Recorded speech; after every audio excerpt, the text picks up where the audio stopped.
Казакстандын борборунда 2 күндүк Астана эл аралык форуму башталды. Жыйынга 5000ден ашык делегат катышууда. Алардын арасында бир катар мамлекет башчылары, саясатчылар жана дипломаттар, беделдүү эл аралык уюмдардын өкүлдөрү бар. Быйылкы форум акыл ойлорду бириктирүү аркылуу келечекти көздөө темасына арналды. Форумдун пленардык жыйынында сүйлөгөн сөзүндө Касым-Жомарт Токаев эл аралык күн тартибиндеги маселелерге көңүл бурду. Дүйнө жүзүн акырындык менен чыр-чатактар, согуш оту каптап баратат. Өткөн жылдын маалыматы боюнча 52 мамлекет куралдуу кагылышуу абалында турган, деди президент. Анын кесепеттеринен келтирилген экономикалык жоготуулар 19 триллион долларга жетти. Бул дүйнөлүк ички дүң өнүмдүн болжол менен 13,5%-ын түзөт.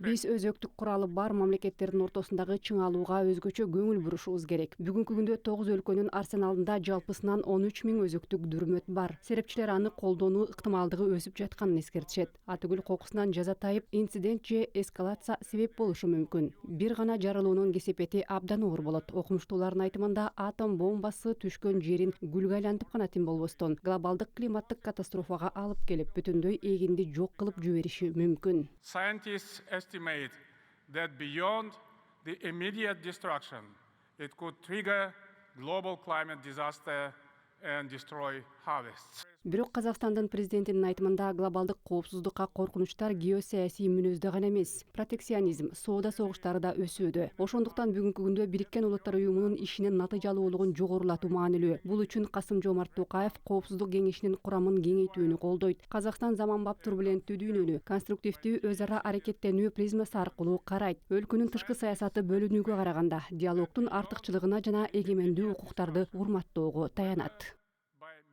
We continue to deepen our capabilities in key sectors. Ошондуктан биз санариптик технологиялардан жана жасалма интеллекттен баштап жашыл энергияга, кошумча наркы жогору өндүрүшкө чейин негизги тармактарда өз мүмкүнчүлүктөрүбүздү бекемдөөнү улантабыз. Биз санариптик трансформацияда олуттуу ийгиликтерге жетиштик. Биздин максат Евразиядагы алдыңкы IT хабка айлануу. Өзгөчө жасалма интеллектти өнүктүрүүгө көңүл бурабыз. Бир катар чет элдик университеттердин филиалдары бар. Илимий изилдөө жана иштеп чыгуулар тармагында түзүлгөн өнөктөштүк жолго коюлган. Академиялык жана инновациялык хабка айлангыбыз келет.